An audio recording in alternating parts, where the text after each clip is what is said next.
The International Disc Golf Center in Appling, Georgia is the setting for our next piece.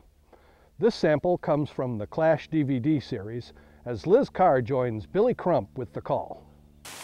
Hello and welcome to the final day of the first annual PDGA Championships.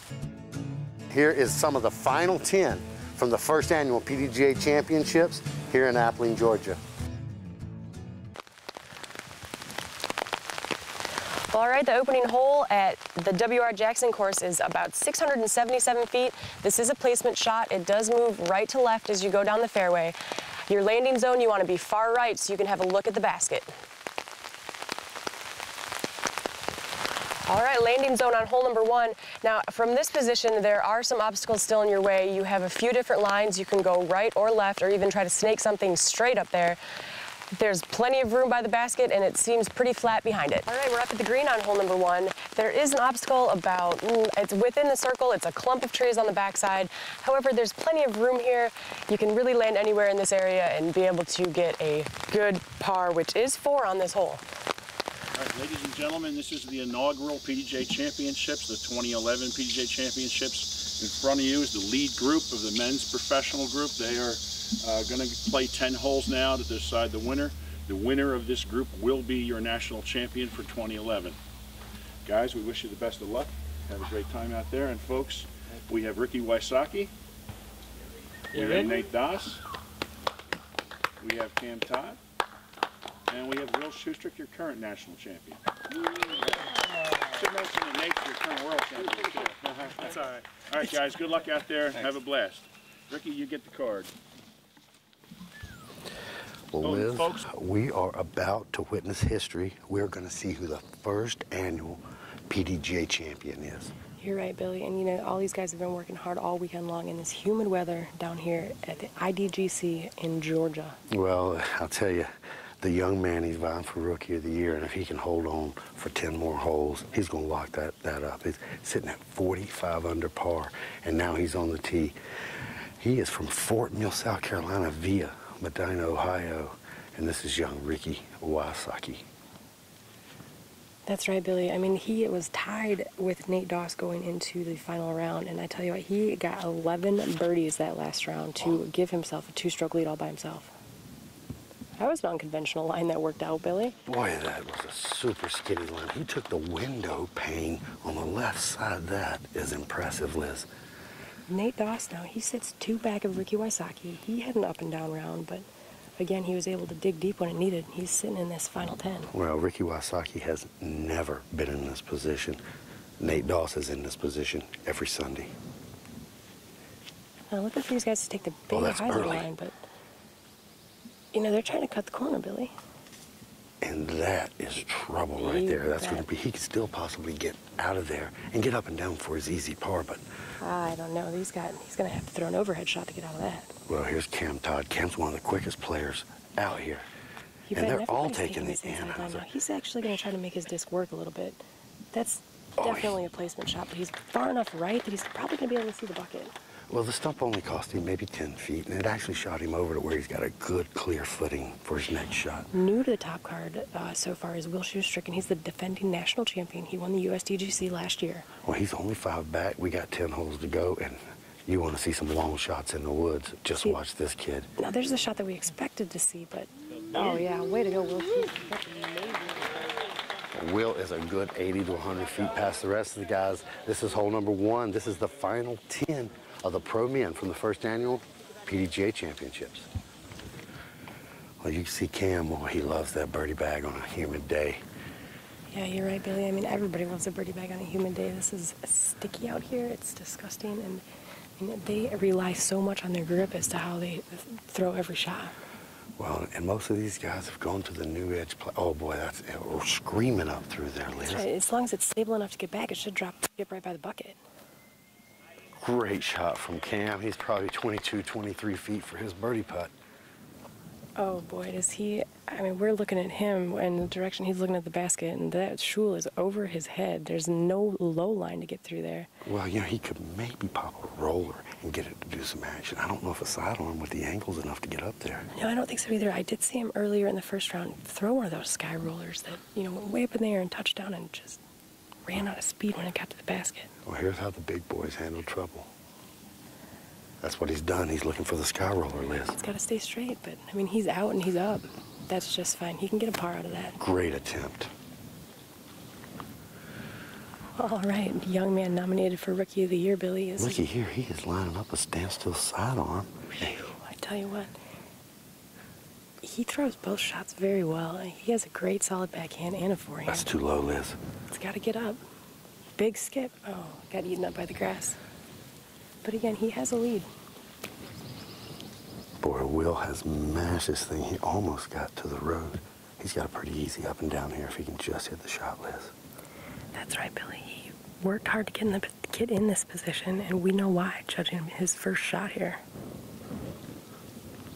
Oh, that is just a little bit short. It's going to be a huge putt to can out a birdie, but... Small mistake there. Boy, Nate was disgusted with that tree. He said, that's the tree I hit. Yeah, you know, he made a great shot to get out of there. This is not going to give him even a solid birdie attempt, but it will. He has an easy par attempt here.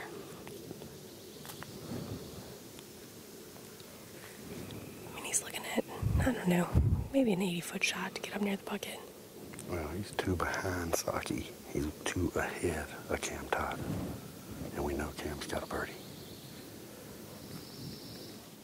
The putt is up in the air. It looks like it has a chance. Hit the top of the basket, Billy. Wow. That's not a putt, Liz. That's a chip. Okay, we've got Ricky Wysocki here. Now this is his birdie attempt to further his lead. It's up in the air. Oh, it's definitely right. Didn't even catch any metal. Oh, what? This is for a birdie, and this was a mistake here. He should be up under the bucket. Oh, you bet, after a drive like that. Oh, it's out of his hand. And in the bucket. Nice start for the defending champ. All right, we've got Cam Todd stepping up here after an incredible upshot to get to this point.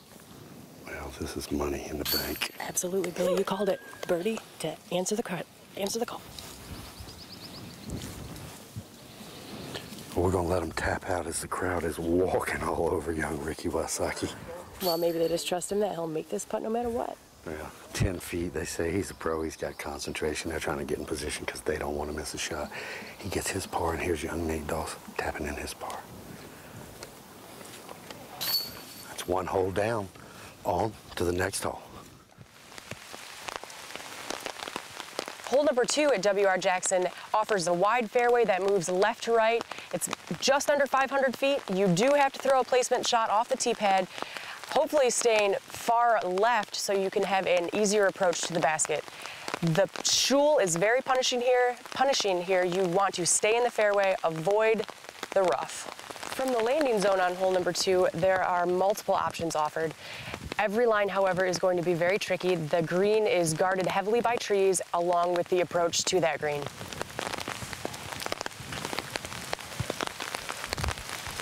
Shoot, Billy, I tell you what, these guys are playing good and they are playing fast. Well, we're at the second hole, the final 10. Hole number 1 on the Jackson. The second hole's going to be hole number 2 on the Jackson. Just a little 499-foot par 4. Oh, yeah. You know, that's definitely in everybody's wheelhouse, isn't it? It's in yours? Oh, it's in mine. It's just a thumber, left-handed. Right. Well, I tell you, there's a ton of trees out here, Billy, and these guys have been battling the trees all weekend long.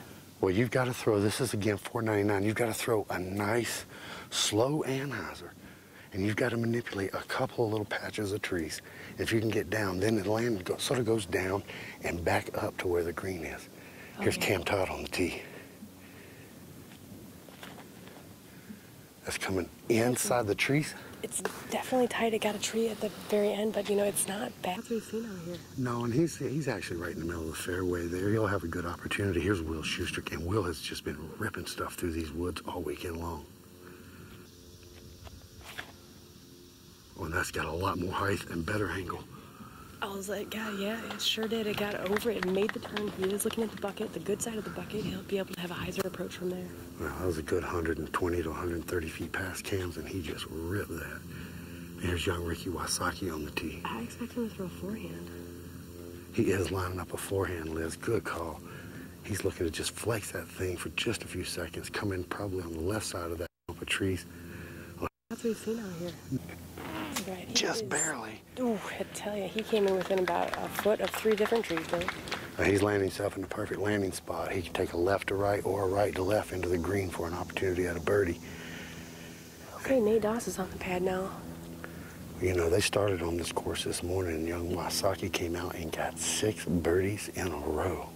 That's right, and Nate, he's not afraid to throw high at all. Well, that's trouble, Liz. That's coming out. He's got to hold that line. It's going to find shul, but he will be able to see the basket from there.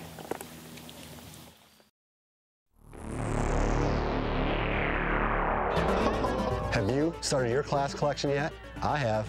I got all 7. Now that's what we saw at the room. ClashDVD. Start your collection today. I've got mine. It's that easy. He's looking at a turbo. It tends to go in a lot. ClashDVD. Have you started your collection? I have mine. That's got a chance. ClashDVD. Have you started your collection? I got mine. Next up this show, we welcome our first contribution from Ian Anderson and Central Coast Disc Golf. Ian Anderson, really? So I have the 2012 End of the Trail Classic from Visalia, California, with the final 9 holes, and we had Jim Oates in the lead, Paul Macbeth was 4 back, and Steve Rico and Jeff Faze were 6 back. This is a little shot of Tournament Central right here. See the players warming up before the round. Get to it right here. Yep, we got Jim Oates leading off. Hole 1, somewhere around 415 feet. The pin is on top of that mound that's across what is usually a pond, but it's dry because there's a drought. So Jim rips it out there. Style is unconventional yet effective. Crushes it out there. He's about pin high, about 35 feet to the right of the pin. Real nice shot. And here we go. Paul Macbeth with his drive.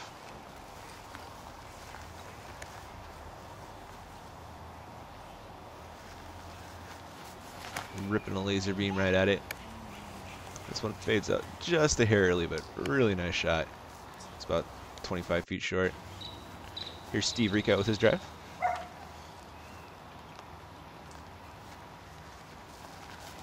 Rips this out, and this one turns over a little more than he wanted, but still it's out there.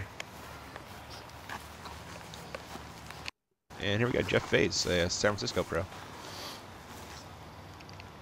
Ripping some kind of a Nova disc. Probably a destroyer or something. Crushes it out there, laser beaming right at the pin. He's pretty much pin high. Looks about like a 30-footer. So here's Steve with his second shot. Looks like he's just laying up for an easy par. Yep. And here we got Jim with his second shot. Looks like he's gonna take a little birdie run. Looks like he's just outside the circle.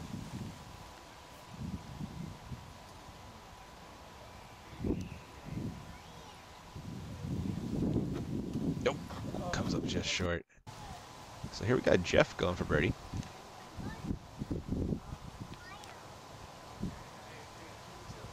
Ooh, nice putt. And here we got Paul going for his 2.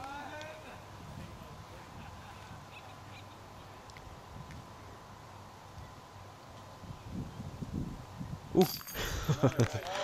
Got a little lucky at the top there, but he got the birdie nonetheless. Real nice birdies from Paul and Jeff there, and Steve and Jim got pars. So the pin is on that berm. You might be able to see it. It's kind of hard to see, but once Paul drives, you'll be able to see it. Everybody's ripping a hyzer at it. The berm is only like 15 feet wide, so it's really tough to stay up there. And you see Paul comes up just a little bit short and slides down the hill. There's 2 yellow ropes, one at the bottom and one at the top, and if you're in between, you have to take a drop from the drop zone, which is over to the left there a little bit. Here is Jim Oates with his drive. And he is running right at the pin. You'll see it skip. Boom! And that's a problem right there. It's so narrow and it's like just basically hard dirt. It's gonna skip.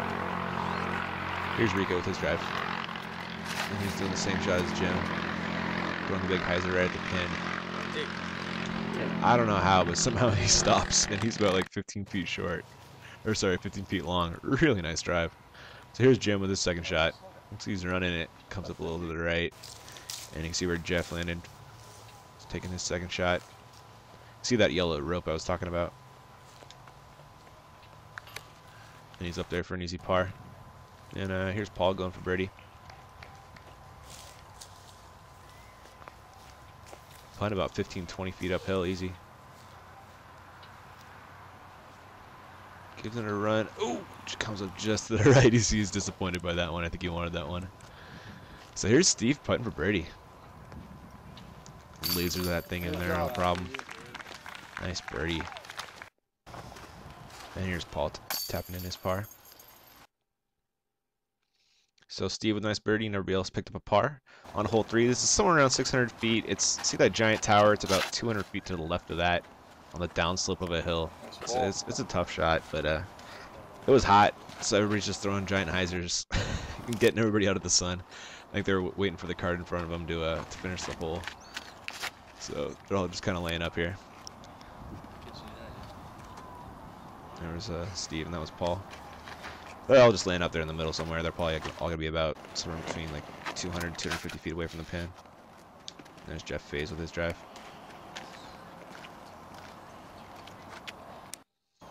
And here's Jim with his drive.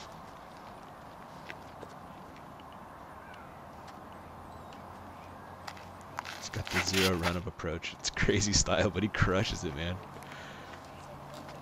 I almost wonder if he didn't pick that up, like playing on natural tee pads. I was playing on some natural tee pads and started doing that. It worked pretty well. Here's Steve Rico with his second shot, and he's throwing a beautiful forehand, which is definitely a nice choice for this approach. He's about 35 feet short. Real nice shot. And here's Jim with his second shot. So he's got about 250, 300 to the pin. Rips out a huge hyzer backhand. And he doesn't think it's good, but it's good. He gets a nice skip. He rolls just past the pin. He's about 20 long. Really nice shot. And there's Jeff. I think that was a tomahawk. I mean, it was a thumber. But beautiful shot, whatever it was. He's pretty much parked, about 15 out. And here's Paul with his second shot. Looks like this one turns a little more than he wants. And tags that fence and gets a nice little kick out, though. So here is Steve putting for par. He's got about a 35-footer. Kind of little death putt action. It's dropping off real fast, and especially the way Steve putts. This thing would go for days.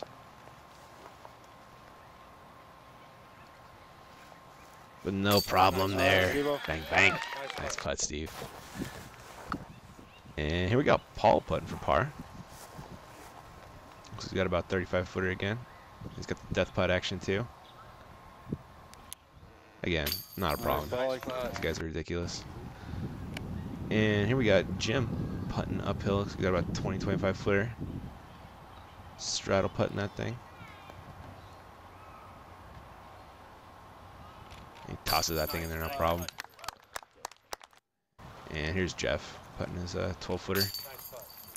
No problem. Everybody picked up a par on that one. And we are on to hole 4, just somewhere around 380 feet. See that big tree? It's kind of to the right of that big, right of the trunk where all the leaves are, where it drops down. Steve's does not turn over enough. He actually goes OP. There's a canal over there. There's a canal to the right too, which the two canals kind of meet right behind the pins. It's a pretty scary drive. But Paul is not worried. He's throwing up a huge hyzer bomb and is going right at the pin. Boom, that's right where the pin is. And he's not quite parked, but he's really close. And here's Jeff with his drive. And he's taking the other approach, which is throwing a big hyzer flip and something understable. And this thing is just running right at it. Beautiful shot. He's about 30 feet short. And here's Jim with his drive. And he is lasering it right at it, hoping to get through the trees. And starts to fade back and kind of gets munched up. Comes up a little short. So here's Steve with his third shot, taking the stroke, going on B, and it's on that little pyramid over there. That's where the pin is. You can see the bottom of the pole right there. And see where the canal is, right behind it. And there's also a canal to the left as well. Those are OB, obviously. And here's Jim with the second shot. Looks like he's just laying up. And here we got Jeff going for birdie. Oh! The cage denies. And here we got Paul putting for birdie. Bang, bang. Nice putt, man. To wrap things up this show, let's head back to Charlotte, North Carolina, as the men's Masters division is in the midst of their final 9. How things sit in the Pro Masters division. Looks like a battle for second place right now. There's Barry. He and Johnny started the day tied, then posted matching 46s this morning in the semis. All right. The riser will skip. Barry makes the playing surface. A little shake-up in the top 4 here since we saw this division Friday afternoon. The Renaissance. Jay Redding fell out of the top 4 and Patrick Brown took his place. Johnny McRae. Safely on the surface.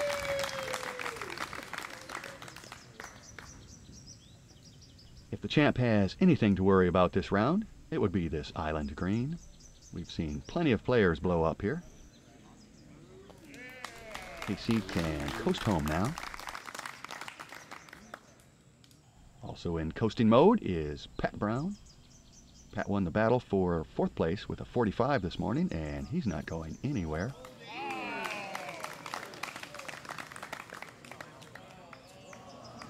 Pat's drive slid OB. He'll get another quick try in before being relegated to the drop zone, shooting for a 5. It's not the pavement. line, not the actual. It's not the pavement. There's a line over there. That's got to hurt. If there was a second shot, we missed it.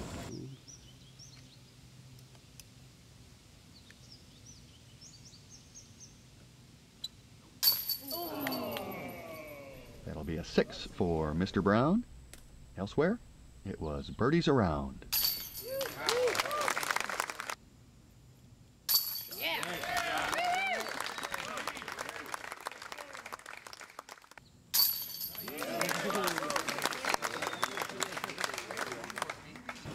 Gentlemen don't like camera noises. Barry remains 1 up on Johnny with 4 holes to play in the battle for 2nd place.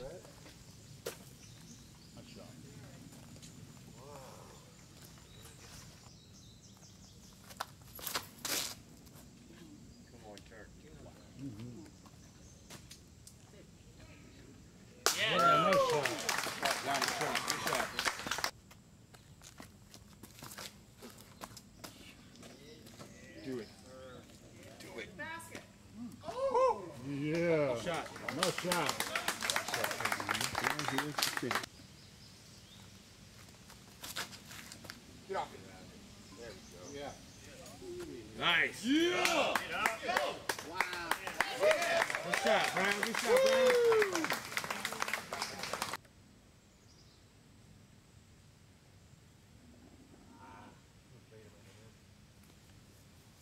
Johnny for deuce and at least a share of 2nd. There's 2 for Johnny McRae. Johnny! Battle for 2nd and 3rd is pretty tight.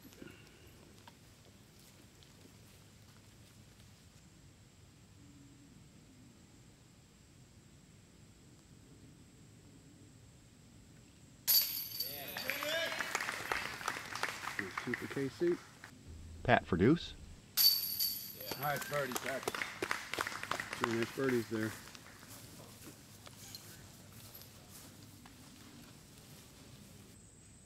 Barry scooted well past the pin.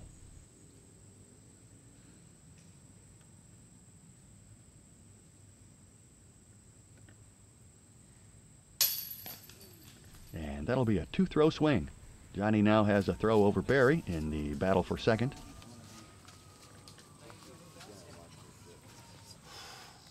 The pin here on the 7th isn't in sight from our vantage point aside the tee pad. There's plenty of out of bounds to the left and right, as well as water just past the pin. The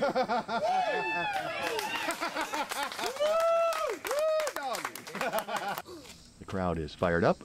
It's been a long week of golf after years of planning for this event.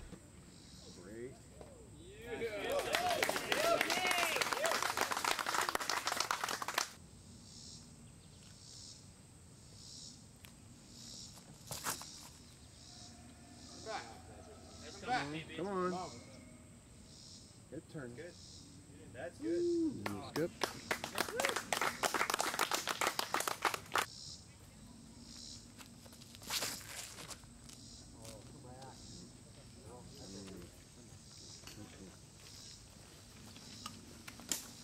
Barry was flirting with the right-hand OB line, but ended up all right.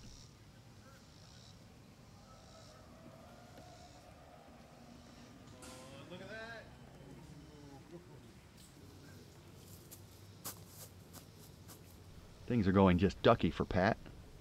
He made his move this morning to secure 4th place, and a higher finish is out of reach.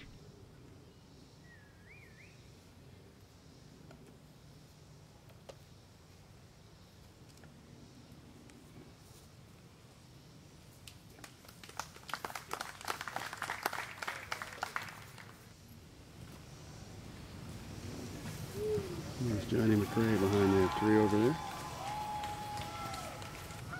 And just laid that up. No thoughts of making that one. No need to. Got a commanding lead. Johnny and Barry have been back and forthing all around, including a flip-flop on the previous hole. But the battle for second wasn't over just yet. Over the last couple of holes, Barry would regain the advantage to finish in second. Victory for Barry. Pat edged out Ron Converse, Mike Moser, and John Baldwin, who finished joint 5th. Jay Redding finished 8th. 3rd for Johnny, 1 behind Barry. Solid 3s all around here. And Casey laid up. And he's just got a drop.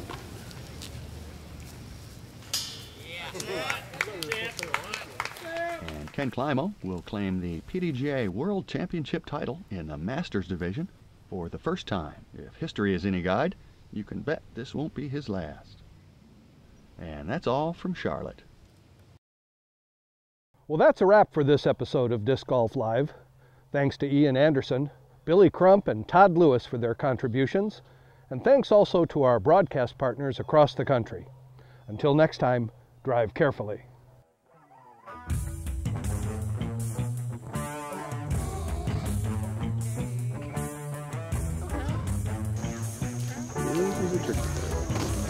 We're playing out to an island.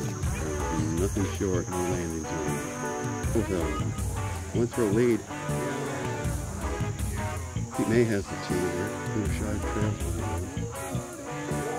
on the previous one. This one could test one of these players.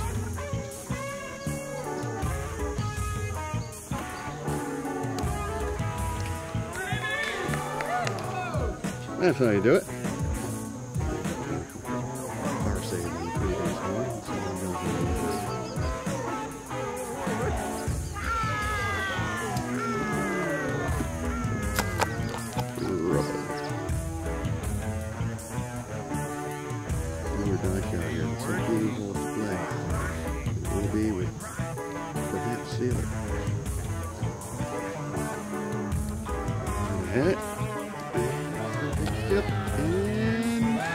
Take the surface. That's pluck.